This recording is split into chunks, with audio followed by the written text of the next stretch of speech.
Ladies and gentlemen, the story you are about to hear is true. Only the names have been changed to protect the innocent. Fatima Cigarettes, best of all long cigarettes, brings you Dragnet.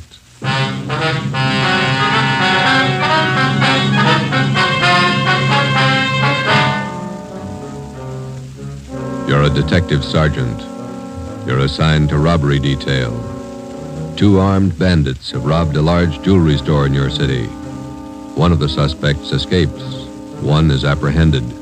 He's identified as a friend of yours. Your job, send him to prison. If you want a long cigarette, smoke the best of all long cigarettes. Smoke Fatima. Fatima is the long cigarette which contains the finest Turkish and domestic tobaccos superbly blended to make Fatima extra mild. And that's why Fatima has a much different, much better flavor and aroma than any other long cigarette. That's why Fatima is doubling and redoubling its smokers.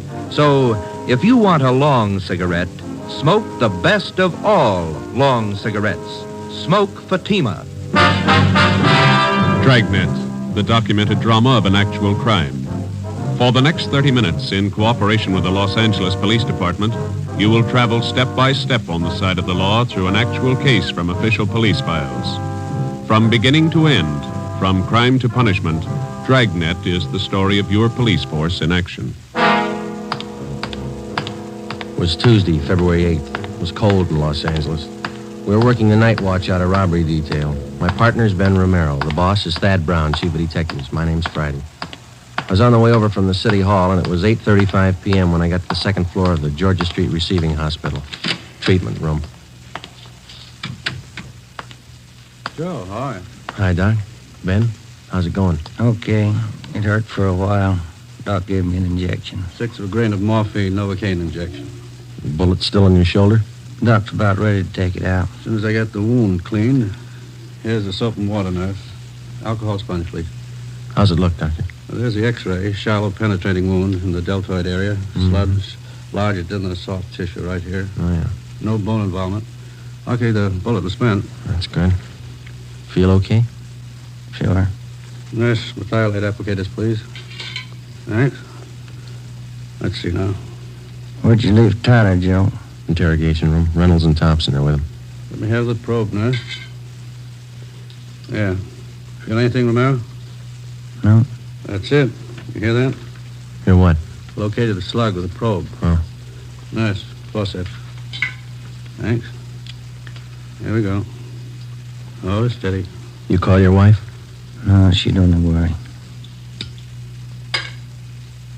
Here it is, boys. On the market for evidence? Yeah, give it to me, will you? I will. Nurse, sterile saline solution. Irrigate the wound. No sign of Tyler's partner, huh, Joe? Guy got me? No, not yet, no. Sterile dressings, please. How long did you know this Tyler? Before he went wrong, I mean. I met him in the Army, helped him line up a job when he got out. It's too bad. Sure is funny. Meeting a friend of yours pulled an armed robbery. Must have surprised you, huh? Yeah, kind of. You want me to drive you home when the doc's finished here? Let's go back to the office and talk to Tyler first. Okay. Is that all right, Doc? No. You're staying right here, Romero, till tomorrow morning. If you haven't got a temperature by then, I might release you. Oh, it's only a flesh wound, Doc. I feel all right. I'm not taking any chances with gunshot wounds. If infection set in and you were laid up, I'd have the pension committee to answer to. You're staying here. Sounds like an order. It is. You can pick them up in the P&F ward tomorrow morning. Okay. You gonna need anything, Ben? Yeah. I phoned to tell my wife I won't be home for dinner. His name was Max Tyler, white, male American, age 32. Dark hair, brown eyes, medium build, married, father of twin boys. He was a friend of mine. We served together in the Army overseas, and when the war finished, I came back to my job on the force, and Max went back to his old job. It didn't fit him anymore. He stopped working and started drinking. His wife didn't help much.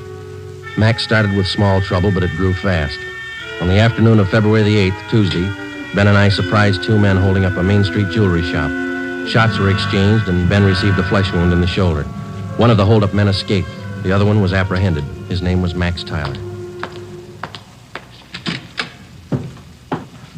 Hi, Larry. Hi, Joe. Glad you got here. Tyler says he won't talk to anybody but you. Okay, boy. Thanks for standing by. Sure. I'll be outside. You need anything?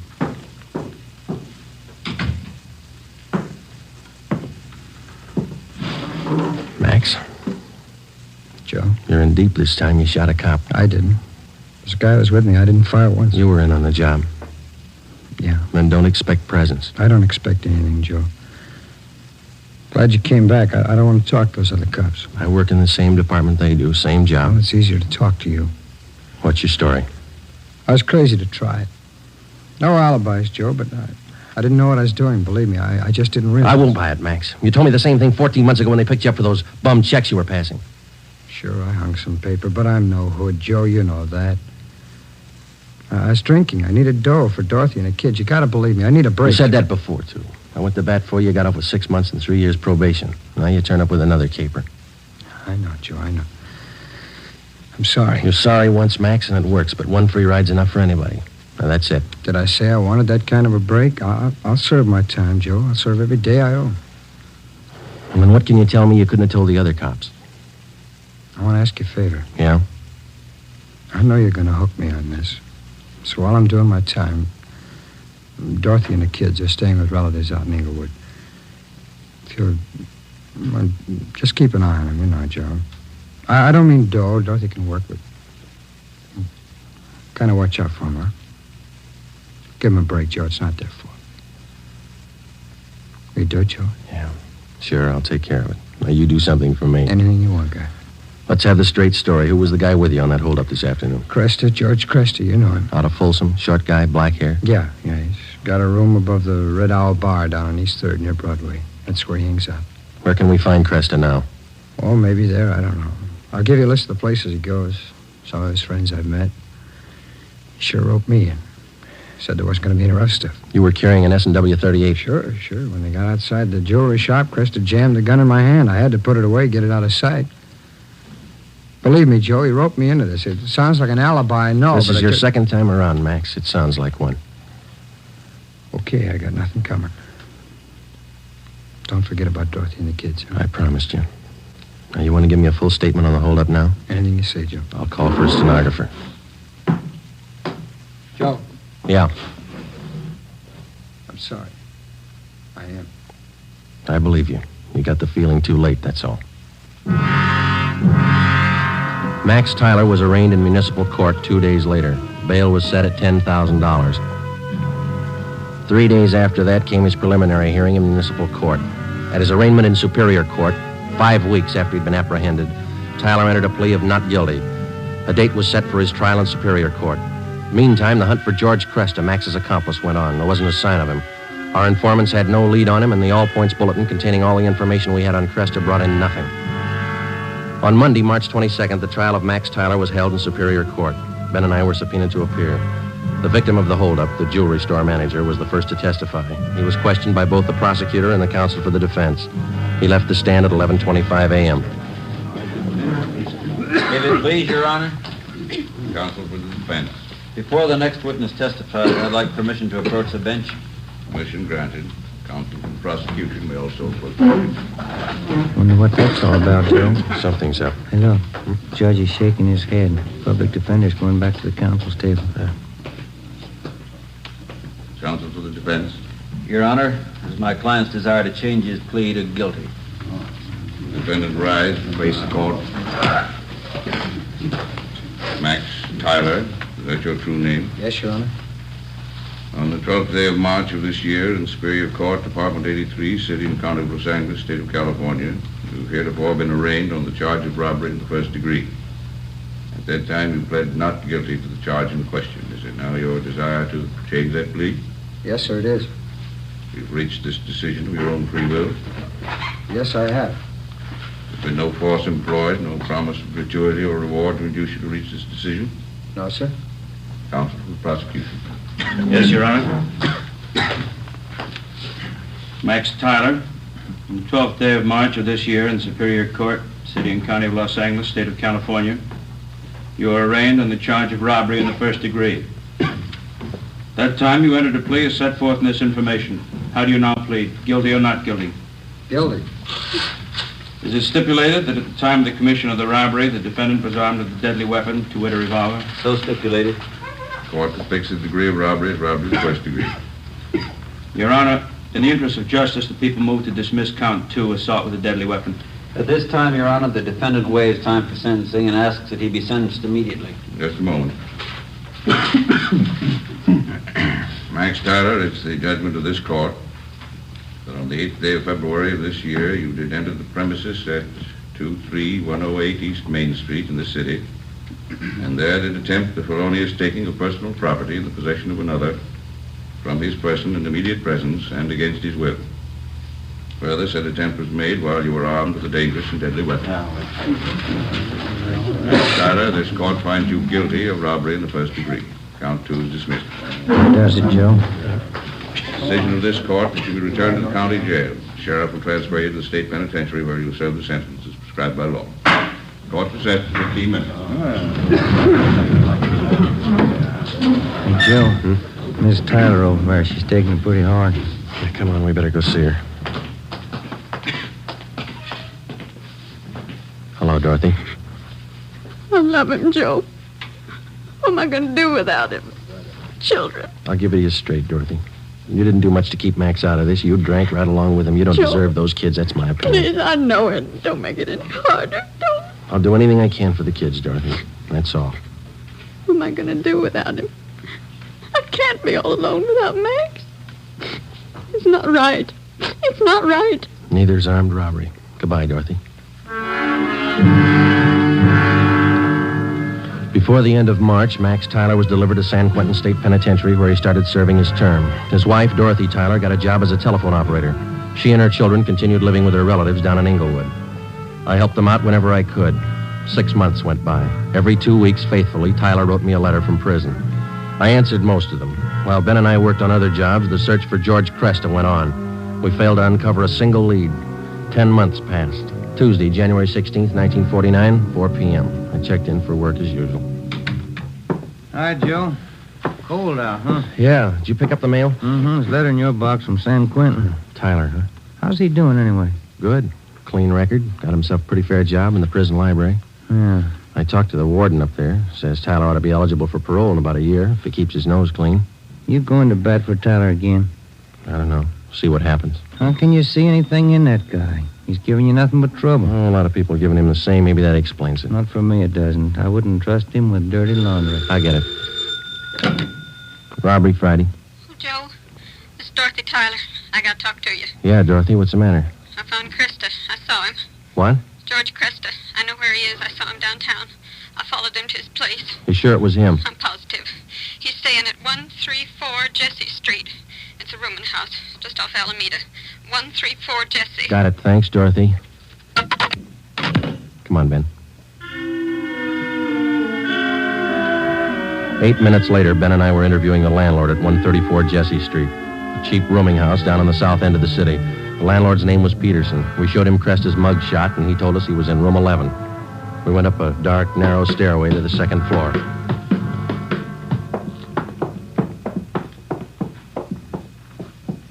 And here we are, number 11. All right, stand clear. I'll try the door. Mm-hmm. It's open. Yeah. Joe, have a look. He's asleep. He's passed out. Come on, slip the cuffs on him.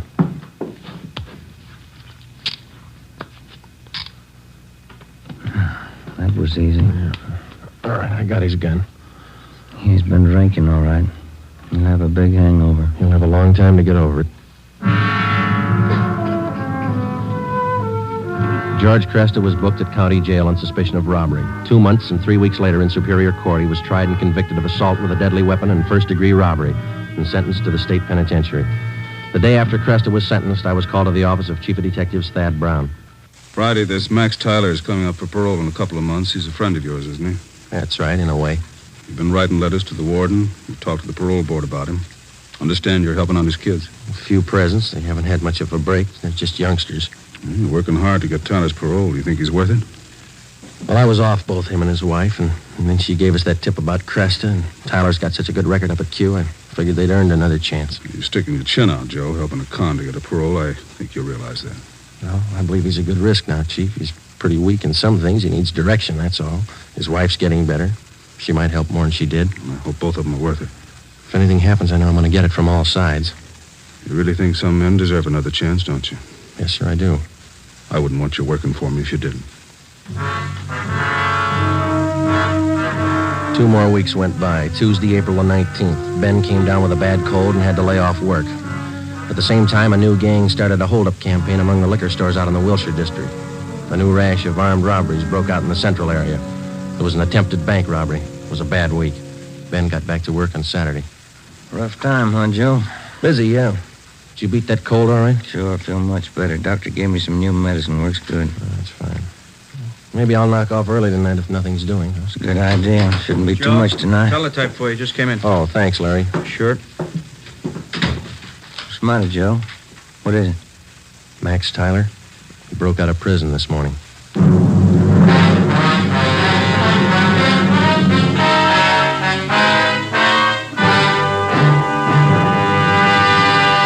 You are listening to Dragnet, authentic stories of your police force in action. And now, here's an authentic report from Fatima Cigarettes. In 1949, Fatima doubled, tripled, and quadrupled its smokers. In 1950, enjoy Fatima yourself. You'll find Fatima extra mild. Because Fatima is the long cigarette which contains the finest Turkish and domestic tobacco superbly blended to make Fatima extra mild. You'll find Fatima tastes much better. Fatima's superb blend gives you a much different, much better flavor and aroma than any other long cigarette. You'll find Fatima tops in cigarette quality. Fatima has always stood for the best in cigarette quality. For a new year of great smoking enjoyment, buy Fatima in the appealing golden yellow package. You'll agree, Fatima is the best of all long cigarettes.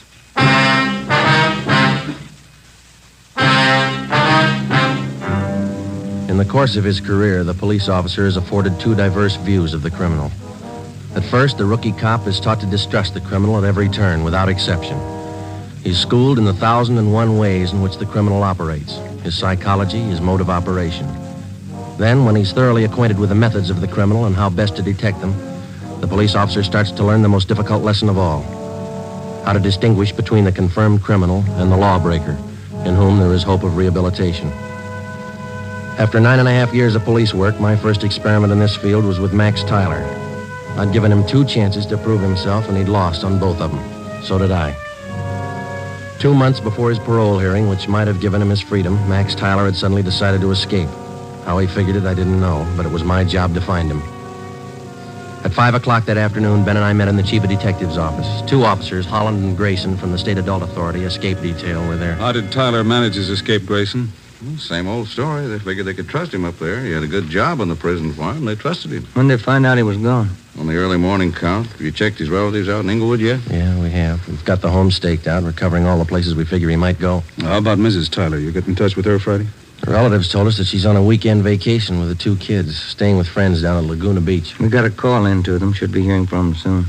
I understand Tyler's a friend of yours, Friday. He was ready for parole. Yeah, I was trying to help it along. I thought the guy deserved a break. He didn't need you, Joe. He made his own. I know he was feeling bad. You weren't the only one fooled, Friday. You had the prison officials buffaloed, too. Yeah, I know. I helped convince them. You got any leads on Tyler at all, Grayson? I mean, from the time he broke prison? Pretty strange. They traced him as far as Stockton, and then they lost the trail completely. The Stockton police in on the search? Yeah, sure funny. The guy has no money, no car we know of, no change of clothes. You figure he's getting help from somebody? Could be. Excuse me a minute. Brown speaking. Yeah, just a moment. You, Friday. Oh, thank you. Friday? Yeah. When? Where? Just a minute. Will you hold on, please? It's the Tyler's friends down at Laguna Beach. Mrs. Tyler there? No, she called him last night about 7 o'clock. Told him she'd changed her plans. She wasn't coming. She told them where she was going? She wanted to know which highway would take her to Stockton. We told the Tyler's friends in Laguna Beach to contact us immediately if they heard from either Mr. or Mrs. Tyler. We got out an APB on Dorothy Tyler, and then we drove out to interview her relatives in Inglewood. They told us that Mrs. Tyler had the 2 children with her.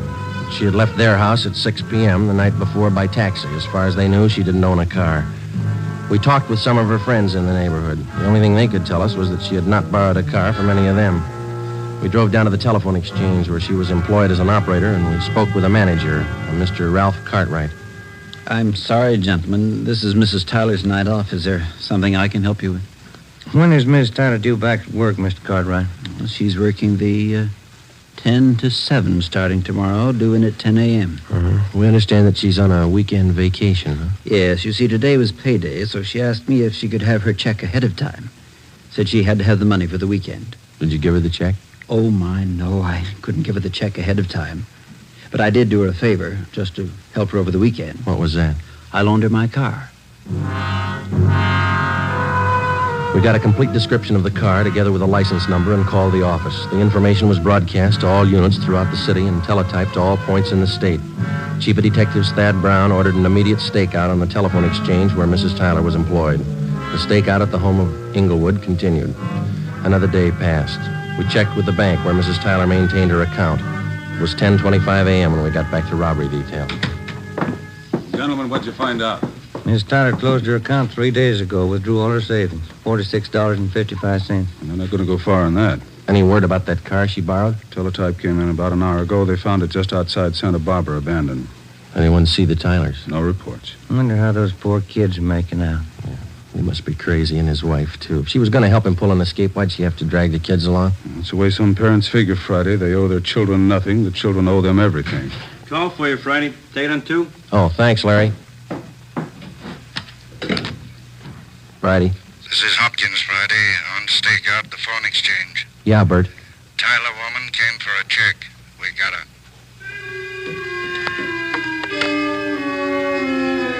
Dorothy Tyler was brought into the city hall. With her was one of her children. He was delivered to the juvenile authorities for the time being. Mrs. Tyler was brought to the interrogation room. She refused to admit anything to the officers from the adult authority. She said she wanted to talk to me. I went in. She threw her arms around me and started crying. Joe, you won't let him get Max, will you? You won't let him. I'm after him as much as they are, maybe more. Where is he? I can't tell you. Why'd you do it, Dorothy? Why? Oh, you know why, Joe. You know why. I had to see him. I had to be with Max. It's a bum deal. You traded days for years. They can't get him. If I don't tell them where he is, they won't find him. They'll find him. He's got to eat, so do you and the kids. He has to go to work, and working with a gun is all he knows. He'll leave a trail. We'll find him. Children? What have they done to the children? Where's Jimmy? They're taking care of him. That's more than you did. Where's your other boy, Vance? Max. Max has him. Oh, that's fine. You and Max ought to be real proud of yourselves. I had to see him. You know that. I had to see Max. Has he got a gun? Has he? Yes. Has he used it?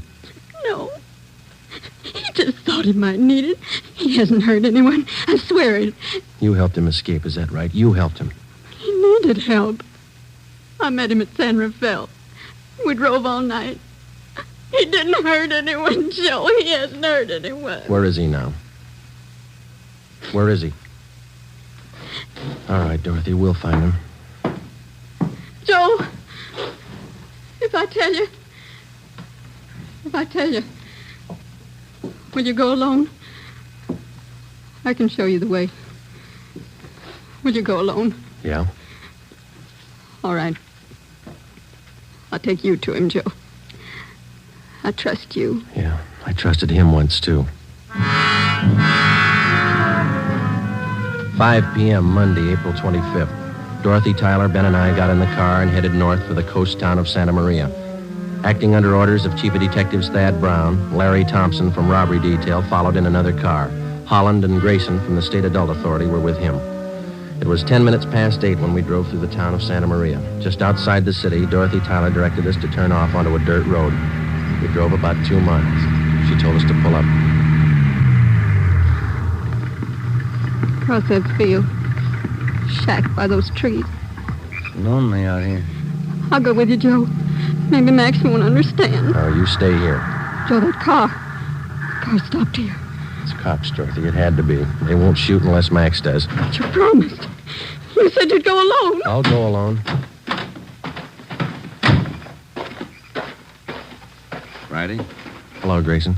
Where is he? She tell you? That shack over there across the field by that clump of trees. He's got one of the kids with him, that right? Yeah, he won't be any trouble. He's armed. The cons up at Quentin say he won't be taken alive. They say he'll shoot it out. They talk a lot. You better let us take him. You're not getting paid for this one. I'll take him alone. I made a promise. That guy in the shack's in the habit of breaking promises. I keep mine. Keep an eye on Miss Tyler, will you, Ben? Thompson's watching her. I'm coming with you. I told her I'd go alone. There's 2 doors, front and back. Which one you going in? Front. I'll be around back. Careful, Jim. Yeah. I'll be right back, Grayson. I started to cross the field. The shack was about 100 yards from the road. The field was uncultivated, and I wasn't sure of my footing. I stumbled over a tree stump. Halfway across the field, the lights in the shack went out. Who's that? Who is it? It's me, Max. Joe Friday.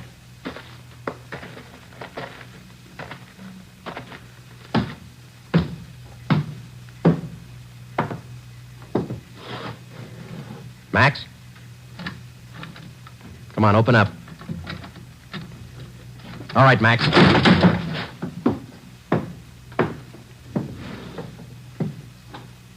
Why the gun, Joe? I never thought you'd take me with a gun. I never thought I'd have to kick down a door to get you. You've changed a lot, Max. How'd you find me, Dorothy tell you? Where is she? Outside. Your boy over there, Vance. He's sleeping. He's okay. Put out your hands. Put out your hands. Oh. I'm sorry, Joe. Yeah. You've been good to us. I won't try to explain. Neither will I, Max. Come on.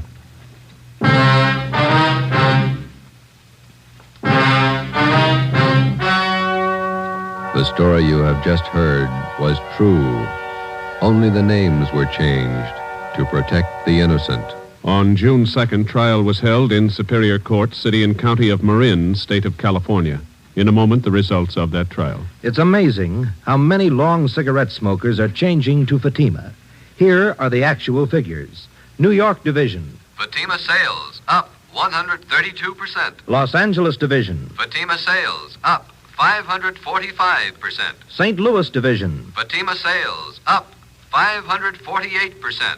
Yes, in 1949, more and more smokers discovered that Fatima is the best of all long cigarettes. They found Fatima extra mild. They found Fatima has a much different, much better flavor. They found the name Fatima means the best in cigarette quality. In 1950, enjoy Fatima yourself.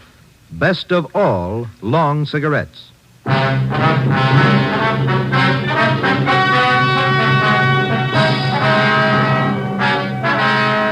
Max Tyler pleaded guilty to the charge of escape and was sentenced to the term as prescribed by law.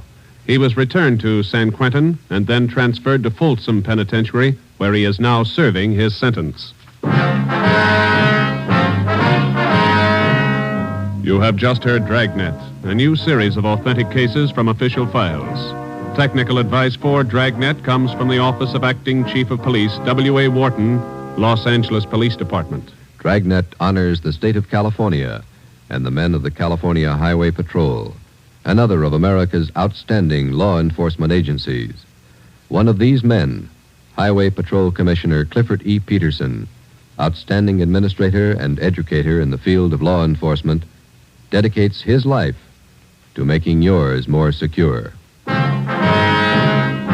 Fatima Cigarettes, best of all long cigarettes, has brought you Dragnet from Los Angeles. Be sure to hear Mr. and Mrs. Ronald Coleman in the Halls of Ivy starting tomorrow on NBC.